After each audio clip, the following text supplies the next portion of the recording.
You don't know their exact number, but you know.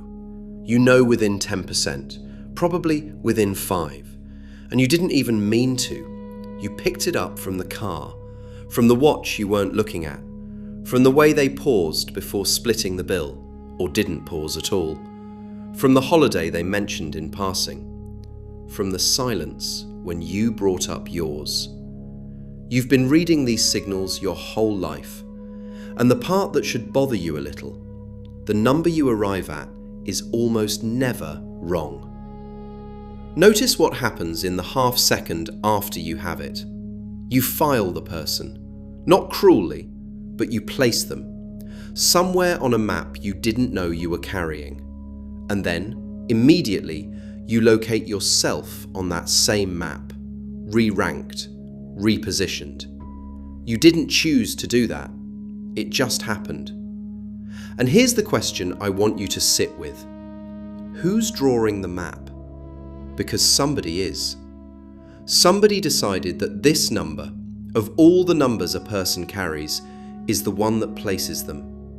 Somebody decided ranking was the right shape for a room of people you love. It wasn't you. Here's how this works. You don't evaluate your life in absolute terms. You evaluate it relative to a reference group, the people in your orbit. A salary that felt fine in January can feel inadequate by March if someone in your circle gets a raise. The reference point moved, but it feels like you fell behind. And here's the part nobody talks about. The number you're chasing, there's actual research on whether it works. The largest study we have followed tens of thousands of working adults. For most people, more money does keep correlating with more happiness. But for the cohort who were already unhappy, the people most desperately using money as the answer, the curve flattens around $100,000 a year. Past that, the misery stays. Heartbreak, bereavement, depression. These are not alleviated by high income. Read that again, because it's the whole game. The thing you're suffering from, if you're suffering, is not the thing more money fixes. This is sometimes called the hedonic treadmill. But the version most people miss is that the treadmill has a social engine. You're not chasing a feeling, you're chasing a position. And positions are relative. There is no arriving. And underneath all of that, there's something older. Somewhere along the way, you learned what money meant about a person. Whether having it meant you were safe, whether not having it meant you had to earn your place in the room. Wherever it came from, it got in early, and it stayed. When you place the person across from you, you're not doing math. You're asking a much older question. Where do I stand? Do I belong here? Am I enough? You felt that hum your whole life. You probably thought it was just you. So who's drawing the map? You didn't. Not originally. You inherited it. From a culture that decided income was rank. From 1,000 small moments in rooms you didn't know you were learning in. It stopped feeling like a map. It started feeling like reality. Here's the tool I want to leave you with.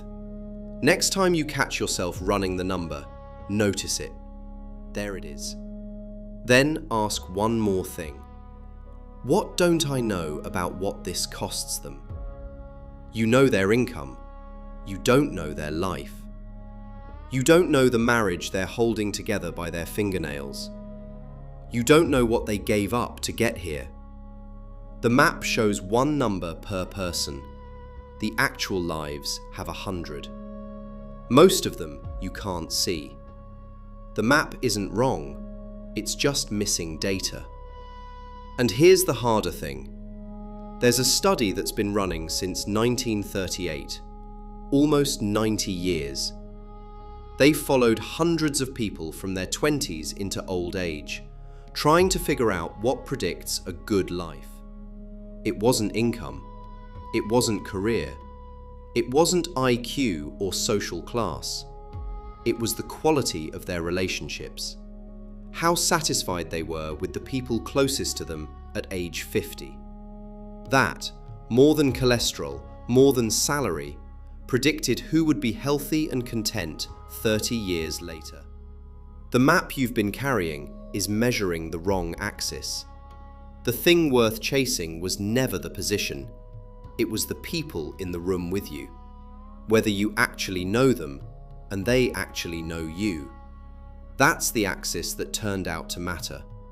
And almost nobody is keeping score on it. The comparison will still run. Your brain isn't going to stop because you watched a video. But the moment you ask what you don't know, and remember what actually matters, something shifts. The number stops feeling like the truth. It starts feeling like a guess about a question that might not even be the right one. That's the gap. Small at first, wider with practice. That's where you live differently. You've been carrying this map a long time. Most people never look at it directly. You're looking at it now. That's not a small thing. That's the whole thing.